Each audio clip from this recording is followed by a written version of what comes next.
빌립보서 1장 19절에서 우리 21절까지 우리 한 목소리로 3절밖에 안 되니까 한 목소리로 읽도록 하겠습니다. 이것이 너희의 간구와 예수 그리스도의 성령의 도우심으로 나를 구원에 이르게 할 줄 아는 거로 나의 간절한 기대와 소망을 따라 아무 일에든지 부끄러워하지 아니하고 지금도 전과 같이 온전히 담대하여 살든지 죽든지 내 몸에서 그리스도가 존귀하게 되게 하려 하나니 이는 내가 사는 것이 그리스도니 죽는 것도 유익함이라. 아멘.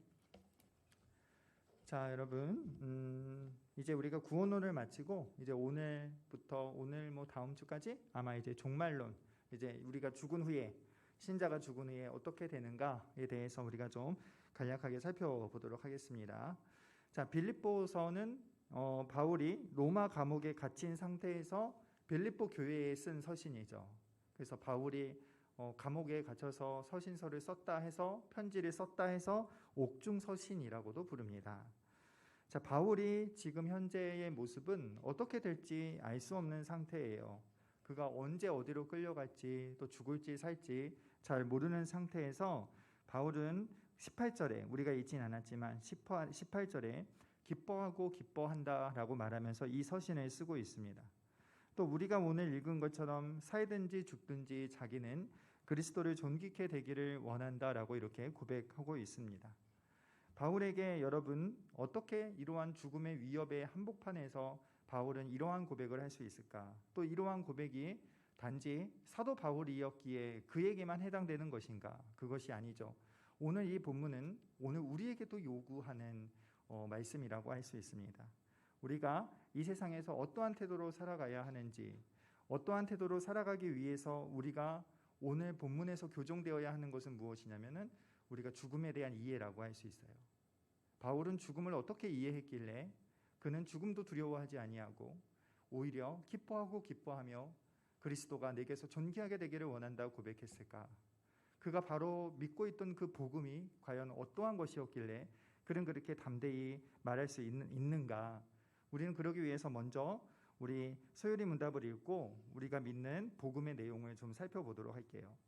자, 우리가 소요리 문답 보면 37문에 이렇게 있습니다. 믿는 자가 그리스도 안에서 죽을 때에 무슨 유익을 받나요? 자, 제가 질문하면 여러분들 한번 답을 해주세요.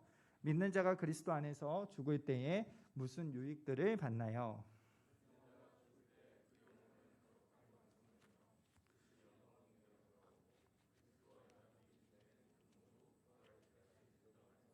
안식을 누립니다. 그래요.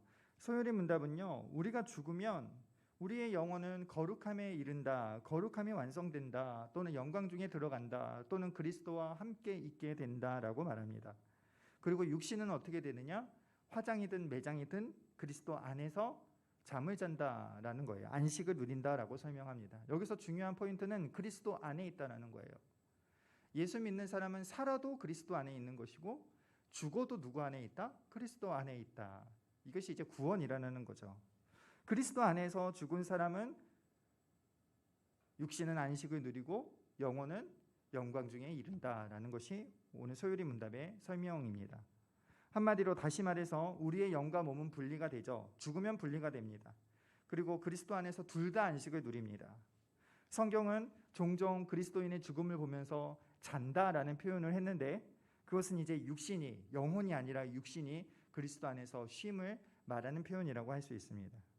몸은 그리스도의 날까지 잠을 자지만 우리의 영혼은 잠자는 것이 아니라 완전한 거룩함에 이른다. 그리스도와 함께 있게 된다라는 것이에요. 이 땅에서 날마다 거룩하게 살던, 거룩하게 살려고 몸부림쳤던, 그래서 조금씩 거룩하게 변화되었던 그러한 신자는 마침내 그리스도와 함께 이르러 그 영광 중에 이르러서 완전한 거룩함을 얻게 됩니다. 이것을 다른 말로 영화라고 하죠. 베드로전서의 말씀처럼 신적인 거룩함에 참여하게 되는 것이에요. 다른 말로 영광 중에 거하게 되는 것입니다. 이렇게 될 수 있는 것은 여전히 그가 그리스도 안에 있기 때문에 그래요. 오늘 바울은 이것을 다른 말로 이렇게 표현합니다. 내가 사는 것이 그리스도다. 그러니까 내가 그리스도다라는 거예요. 내가 그리스도와 함께 있기에 나는 죽어도 죽는 것이 아니라 어떻게 된다? 나는 거룩하게 된다. 나는 영광스럽게 된다. 지금 이 고백을 하고 있는 것입니다. 이 땅에서도 그리스도와 함께 있는데 죽어서도 내가 그리스도와 함께 있으니 나는 사나 죽으나 주의 것이다 라고 고백을 하는 거예요. 그러면 여러분, 이 땅에서 그리스도와 함께 사는 거하고 우리가 죽어서 그리스도와 함께 있는 거의 차이점은 무엇일까요? 이 땅에서는 여러분 희미합니다. 이 땅에서는 되게 잘 보이지가 않아요. 그러나 그곳에서는 분명하게 보이는 겁니다. 이 땅에서는 미리 조금씩 맛보는 일에 불과하지만 그곳에서는 완전함에 이르는 것이에요. 이 땅에서는 미리 맛보아서 목마르지만 그곳에서는 완전한 배부름이 있다라는 것입니다. 희미했고 목말랐던 영생의 충만함을 누리고 간헐적이었던 안식과 평강이 충만함을 누리는 것이고, 내게 조금 있었던 그 거룩함이 그곳에서는 완전한 거룩함으로 변화되는 것, 그 거룩함에 이르는 것이 바로 그곳이라는 것이에요. 여러분, 성경은요 죽음에 대한 이해가 달라요. 신자에게 죽음은 지금 설명했던 것처럼 무엇이냐? 바로 연약함에서 완전함으로 가는 것이 죽음이에요. 죽음은 소멸도 아니고 죽음은 존재가 없어지는 것이 아니라 죽음은 뭐예요? 우리 바울은 성경에서는 부족함에서 완전함으로 가는 게 죽음이라는 거예요. 약함에서, 연약한 육신에서 완전히 강함으로 바뀌는 것이 죽음이에요. 생명의 부재, 내 신체적인 부재, 내 영혼의 부재, 마음의 부재에서부터 완전한 충만함에 이르는 것이, 그것이 죽음이라는 것입니다. 이것이 바로 성경이 말하는 죽음이에요. 그러면 여러분, 어디서 우리는 그것을 누릴까요? 그리스도와 함께 있는 그것은 무엇일까? 그것은 성경에서 종종 낙원이다, 또는 하늘의 영원한 집이다, 이렇게 이야기합니다. 우리는 보통 이거를 그냥 천국이라고 말하죠. 우리가 이 땅에서 죽으면 천국 간다라고 말하는데 틀린 말은 아닌데 그건 맞는 말도 아니에요. 천국이라는 것은 하나님의 나라잖아요. 그 하나님의 나라는 언제 이루어지느냐? 주님께서 오시는 그날 이루어지는 거예요. 주님께서 오시는 그날 우리의 모든 몸이 부활하여서 맞이하게 되는 그 나라, 구원의 완성, 최종적 완성이 되는 그 날이 하나님의 나라가 이루어지는 날인 거예요. 하나님의 나라는 그때 오는 거예요. 그런데 그냥 하나님의 나라 같다 해도 괜찮아요. 왜냐하면 그때 이루어지는 하나님의 나라나 지금 우리가 말하는 천국의 본질적으로 같은 것은 무엇이냐? 그것은 우리가 그리스도와 함께 있다는 거예요.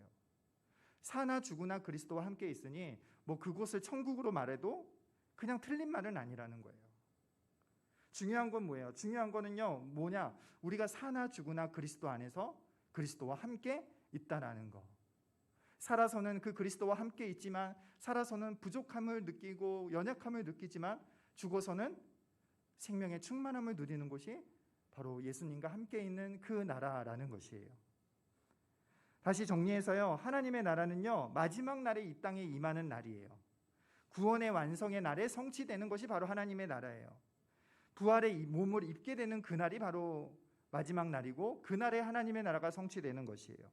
그때까지 그러면 오늘 죽고 내일 죽고 모레 죽는 사람들, 예수 믿는 신자들은 어디에 있느냐? 어디에 있다고요? 영광 중에 거한다라는 거예요.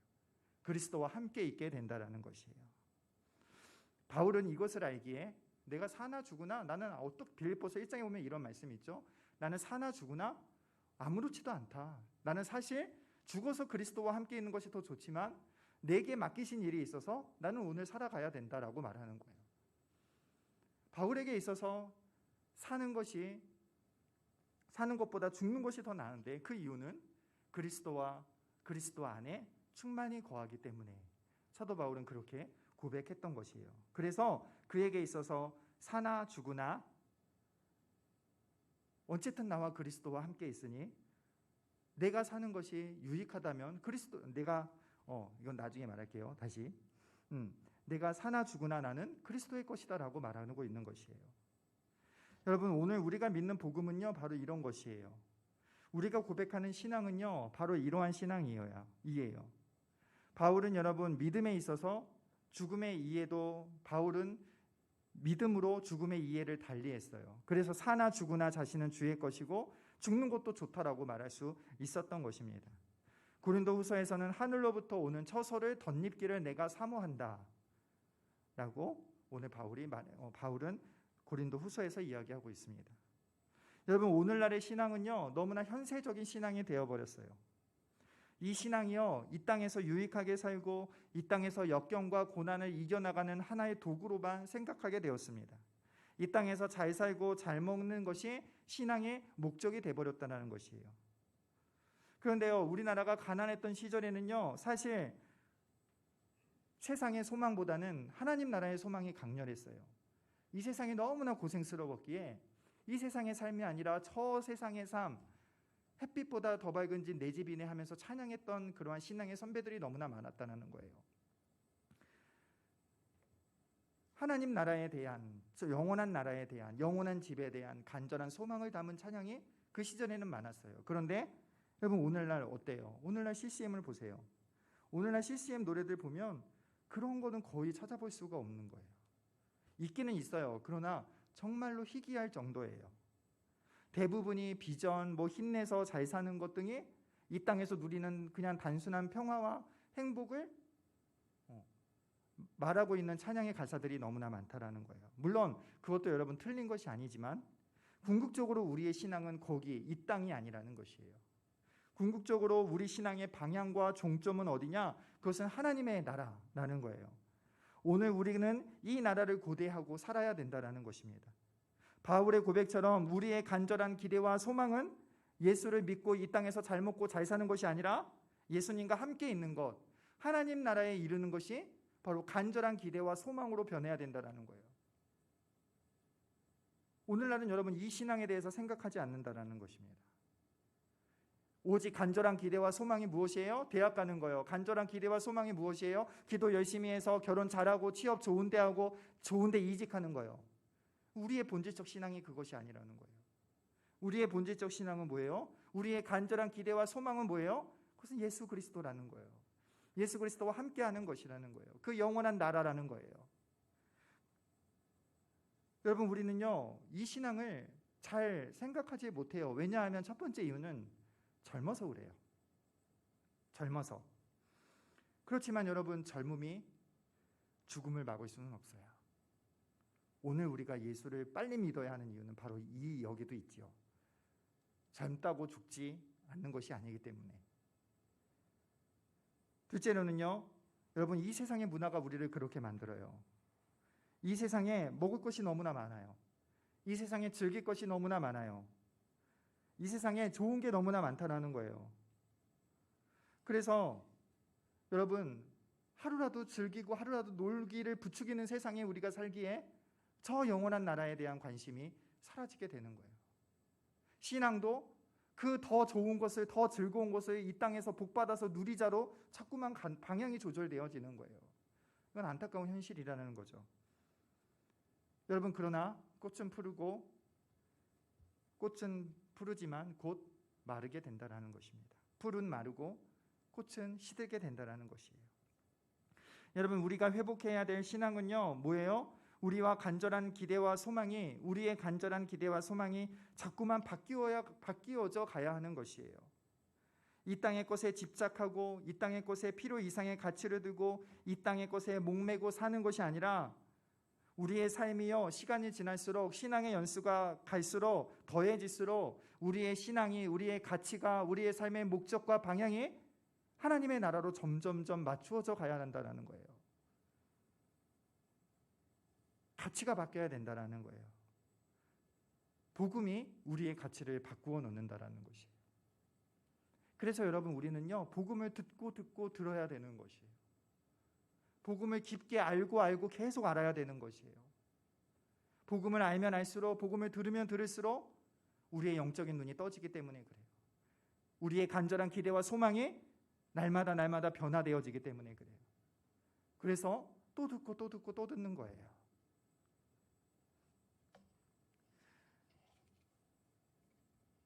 목사와 선교사만 여러분 간절한 기대와 소망이 하나님의 나라가 아니라 예수 믿는 사람은 다 하나님 나라가 간절한 기대와 소망이 되어야 한다는 것이에요. 복음을 아는 사람, 복음을 붙잡고 있는 사람이 가지고 있는 소망은 바로 우리가 하나님 나라에 가는 것, 하나님 나라에 이르는 것, 우리가 영원히 예수와 함께 사는 것, 그것이 우리의 간절한 기대와 소망이어야 한다는 것입니다. 여러분, 내가 오늘 어디에 가치를 두고 있어요? 내가 오늘 어디에 소망을 두고 있습니까? 여러분, 내가 재미에 가치를 두고 있으면 복음만큼 지루한 것이 없어요. 설교 시간만큼 지루한 것이 없죠. 재미없는 것이 없어요. 내가 어디에 가치를 두고 있느냐? 내 신앙의 현주소를 보여주고 있는 것입니다. 바라기는 여러분, 복음을 깊이 아는 청년들이 되기를 바랍니다. 복음에 날마다 힘쓰는 청년들이 되기를 바랍니다. 그래서 그 복음 속에서 우리의 간절한 기대와 소망이 하나님의 나라로 바뀌어지는, 영원한 그 나라를 바라보는 그러한 시각이 열리는 그러한 은혜가 있기를 우리 주의 이름으로 축복합니다. 여러분, 그렇다고 해서 바울은요, 자신의 삶을 포기하지 않았어요. 내 고향이 저기고 내가 갈 나라가 하나님의 나라고 내 인생의 가치가 저기 하나님의 나라이니 이 땅에서 대충 살고 대충 먹고 그러지 않았다는 것이에요. 바울은요, 오늘 고백하는 것처럼 살든지 죽든지 그리스도가 존귀케 되기를 원하는 삶을 살았다는 것입니다. 하나님을 기쁘시게 하는데 그의 온 삶을 쏟았다는 것이에요. 여러분, 요즘의 세상 사람들은 죽음을 소멸이라고 생각해요. 그래서 살아있을 때 즐겨라, 도덕이나 윤리 그거 지켜봐야 아무 쓸데도 없는 것이다, 절대적인 가치, 그런 꼰대스러운 것들은 다 버려라, 몸이 가는 대로 마음이 가는 대로 즐겨라, 그게 진리다 라는 것이 오늘날의 사상이에요. 오늘날의 문화입니다. 그러나 여러분, 예수 믿는 사람은요, 이러한 가치에 동의할 수 없는 것이에요. 왜요? 예수 믿는 사람에게는 간절한 기대와 소망이 따로 있기 때문에 그렇습니다. 하나님의 나라를 알고 영원한 생명을 아는 하나님 나라의 시민권자는 세상의 풍조에 휩쓸려 살지 않아요. 그에게는 영원한 가치, 영원한 소망, 영원한 기대가 있기 때문에 그렇습니다. 그리스도를 위해서 살아갈 수밖에 없는 것이에요. 가치가 그 사람의 삶을 결정하는 것이에요. 어떠한 가치를 가지고 있느냐, 그 사람의 삶을 결정하는 것이에요. 하나님 나라의 가치를 가지고 있는 사람은, 영원한 생명에 대한 가치를 붙들고 있는 사람은 이 땅에서 갈라디아의 말씀처럼 육신을 위해 심지 않아요. 쾌락을 위해 심지 않습니다. 세상의 헛된 것을 위해 목숨 걸며 살아가지 않아요. 세상에 잠시 지나가는 것에 여러분 거기에 매여 살지 않는다는 것입니다. 영원한 생명을 심는 삶을 살아가는 것이에요. 그 삶은요, 여러분 갈라디아에서 말하는 뭐 대단한 일을 이루는 것이 아니라 날마다 열매를 맺는 삶이에요. 갈라디아에서는 영적인 삶, 육적인 삶을 이야기하면서 영적인 삶을 무엇을 말해요? 사랑의 삶을 말하는 것이에요. 여러분, 바울은요, 바울처럼 그렇게 바울처럼 선교하고 전도하는 것이다, 그러니까 예수 믿는 사람은 영원한 생명을 위해서 전도하고 선교해야 된다, 물론 이것도 틀린 것은 아니지만 그보다 더 중요한 것은 무엇이냐, 우리가 하나님을 기쁘시기 위해 살아가야 할 터인데 그 삶이 어떤 삶이에요? 그 삶이 여러분 바로 열매를 맺는 삶이라는 거예요. 그리스도를 위한 삶이라는 것이에요. 이 땅에서 어떠한 모양으로 살든지 영생을 심고 성령의 열매를 맺어서 그리스도를 영화롭게 하는 것이 바로 우리의 사명이라는 것입니다. 그것이 하나님을 위해서 하나님을 기쁘시게 하는 삶이라는 것이에요. 여러분, 우리는 무엇을 위해 살고 있습니까? 우리는 여러분 왜 살고 있습니까? 우리에겐 망설임이 없어야 합니다. 왜 사니? 넌 무엇을 위해 사니? 바울에게는 여러분 딱 하나였어요. 바울은 오직 그 기대와 간절한 소망을 따라 하나님의 나라를 위해, 하나님의 영광을 위해 살았던 것입니다. 하나님 나라라는 가치를 가지고 하나님을 위하여서, 그리스도가 존귀케 되는 것을 위하여서 하루를 열심히 살았던 사람이 바울이에요. 물론 여러분, 우리는 바울처럼 살 수가 없어요. 자신이 없습니다. 저부터도 그래요. 어떻게 바울처럼 살아요? 그러나 바울과 방향성은 같아야죠. 그렇게 살지는 못하더라도 우리가 방향성은 좀 같이 있어야 되지 않아요? 그게 예수 믿는 사람이잖아요. 바라기는 여러분, 우리의 삶이요, 우리의 삶의 방향이 먹고 놀고 즐기고 맛보는 인생이 아니라 바울처럼 사나 죽으나 그리스도를 존귀케 하는 일의 방향을 같이 해야 합니다. 그래서 하나님 기뻐하시는 삶을 사다가 바울의 고백처럼 나의 선한 싸움을 다 싸우고 믿음을 지켰으니 이제 후로는 나를 위하여 의의 면류관이 예비되었다 고백할 수 있는 그러한 우리 청년들이 되어야 합니다. 바라기는 여러분, 우리가 영원한 삶의 가치를 들고 영원한 삶을 위하여서 오늘도 열심히 그리스도를 위하여 살아가는, 하나님의 영광을 위해서 살아가는 저와 여러분 되기를 우리 주의 이름으로 축복합니다. 자, 우리 일어나서 오늘 찬양하고 기도하도록 할게요.